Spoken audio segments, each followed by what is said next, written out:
নমস্কার বন্ধুরা, হিরাস কিচেনে আপনাদের সকলকে অনেক অনেক স্বাগত জানিয়ে আজকে আবার একটি নতুন ভিডিও নিয়ে চলে আসলাম। আজকে আমি আপনাদের সঙ্গে শেয়ার করব পালং পনির পরাঠা। শীতকালে কিন্তু খুব সুন্দর পালং শাক উঠেছে বাজারে, সেই পালং শাক দিয়ে খুব সহজে কিভাবে পালং শাকের পরোটা বানাতে পারবেন, আর ভেতরে থাকবে পনিরের স্টাফিং ভরপুর। যেমন টেস্টি তেমন কিন্তু এটা স্বাস্থ্যকর। বাচ্চারা কিন্তু পালং শাক অনেক সময় খেতে চায় না, এইভাবে পরোটা বানিয়ে দিলে কিন্তু খুব খুশি খুশি খেয়ে নেবে। চলুন তাহলে পালং শাকের পরোটা রেসিপি শেয়ার করি। পালং শাকটাকে ধুয়ে পরিষ্কার করে রেখে দিয়েছি। আগে থেকে জল আমি ফুটিয়ে নিয়ে পালং শাকটাকে ফুটন্ত জলের মধ্যে দিয়ে দেবো। আর যখন পালং শাকটা আমি দেবো তখন কিন্তু গ্যাসের ফ্লেমটা অবশ্যই বন্ধ করে দেবো। কিছুক্ষণের জন্য এই গরম জলের মধ্যে আমি পালং শাকটাকে চুবিয়ে রেখেছিলাম। 2 থেকে 3 মিনিটের জন্য চুবিয়ে রেখে জল ছেঁকে আমি এটাকে তুলে নেব। তুলে কিন্তু পালং শাকটাকে ঠান্ডা জলের ভেতরে আমি দিয়ে দেব।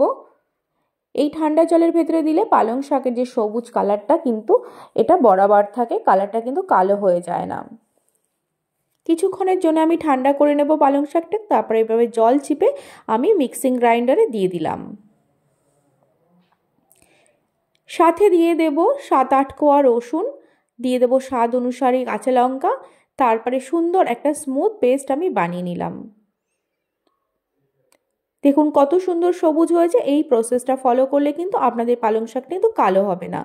তারপরে নিয়ে নেব 2 কাপ আটা, সামান্য পরিমাণ লবণ, আর নিয়ে নেব সামান্য পরিমাণ জোয়ান। জোয়ানটাকে হাতে ঘষে আমি দিয়ে দিলাম। আর দিয়ে দিলাম সাদা তেল, 2 চামচ এখানে রিফাইন্ড তেল ব্যবহার করলাম। সমস্ত উপকরণগুলোকে আটার সঙ্গে মিশিয়ে যে আমি পালং শাকের পিউরিটা বানিয়ে রেখেছিলাম, পিউরিটা দিয়ে অল্প অল্প করে আমি আটার সঙ্গে মিশিয়ে আটাটা কিন্তু মেখে নেব। এখানে কিন্তু কোনো জলের ব্যবহার আমি করব না। সমস্তটা ভুল বলে ফেললাম, পালং শাকের পিউরিটা দিয়ে আমি মেখে নেব। একবারে বেশি দেবেন না, অল্প অল্প দেবেন আর অল্প অল্প করে এটাকে মেখে নেবেন। আস্তে আস্তে দেখুন কত সুন্দর একটা ডো আকার হয়ে গেছে। কালারটাও কিন্তু কত ভালো লাগছে এটাকে দেখতে। আটাটা আমার মাখা হয়ে গেছে। কিছুক্ষণের জন্য আমি রেস্টে রেখে দেবো যাতে ওপর থেকে কালো না হয়ে যায়। তার জন্য ওপর থেকে একটু সাদা তেল মাখিয়ে ঢাকনা দিয়ে আমি রেখে দিলাম।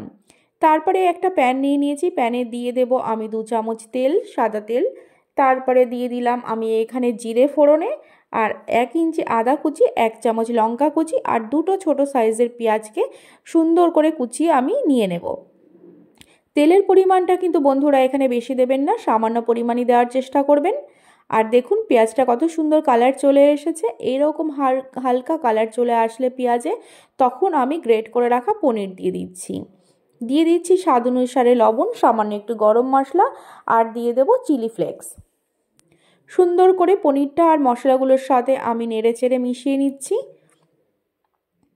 5 মিনিটের মধ্যে এটা কিন্তু রান্না হয়ে যায় খুব তাড়াতাড়ি। এখন এটাকে আমি ঠান্ডা করে নেব। তারপরে আটাটা দেখুন রেস্টে রেখেছিলাম, কত সফট হয়ে গেছে, এটা দেখতেও কত ভালো লাগছে। এখন এরকম ছোট ছোট লেচি কেটে নেব। রুটির আকারে যেরকম আপনারা রুটি বানান সেরকমই লেচি কেটে নেবেন। আমি এখানে 6টা লেচি বানিয়ে নিয়েছি। তারপরে লেচিগুলোকে সর্বপ্রথমে আমি বেলে নেব। আমি এখানে চৌকো টাইপের পরোটা বানিয়েছি, আপনারা যেমন পারেন সেরকম বানাবেন। চৌকোটা বানালে কিন্তু দেখতে ভালো লাগে। তাহলে চৌকো পরোটা কিভাবে বানাতে হয় সের জন্য ভিডিওটা দেখতে থাকুন। প্রথমে গোল আকারে পুরো আমি রুটিটাকে বেলে নিয়েছি আটা ছড়িয়ে ওপর থেকে। দেখুন কতটা পাতলা করে আমি বেলেছি। তারপরে যে আমি স্টাফিংটা বানিয়ে রেখেছিলাম, স্টাফিংটা আমি দিয়ে দিচ্ছি ভেতরে, দিয়ে ঠিক দুপাশ থেকে এইভাবে চেপে চেপে ফোল্ড করে নেব।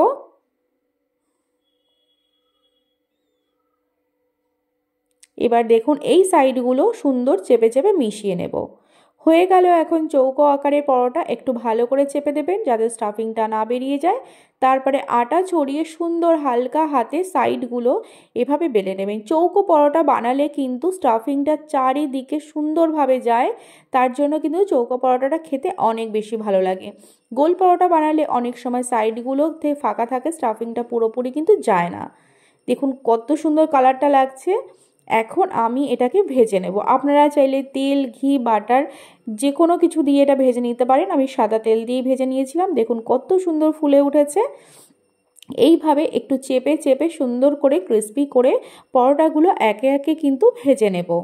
খুবই সহজে তাহলে একটা হেলদি রেসিপি কী করে বানাতে হয় সেটা আপনারা আজকে শিখে গেলেন বন্ধুরা। এরকম সুন্দর সুন্দর ভিডিও দেখার জন্য আমার চ্যানেলটি কিন্তু অবশ্যই সাবস্ক্রাইব করে দেবেন। পাশে থাকা বেল বাটনটি প্রেস করতে কিন্তু বন্ধুরা একদম ভুলবেন না। তাহলে যখনই আমি কোনো নতুন ভিডিও পোস্ট করব আপনাদের কাছে কিন্তু খুবই সহজে নোটিফিকেশান পৌঁছে যাবে। একে একে সমস্ত পরোটাগুলো আমি তৈরি করে নিয়েছি, দেখুন কত দুর্দান্ত লাগছে। এটা কিন্তু এমনি চাটনি আচারের সঙ্গে কিংবা টক দইয়ের সঙ্গে খেতে ভীষণ ভালো লাগে।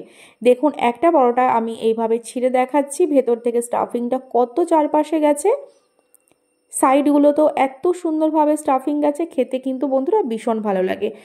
এতক্ষণ যারা সঙ্গে ছিলেন তাদেরকে জানাই ধন্যবাদ।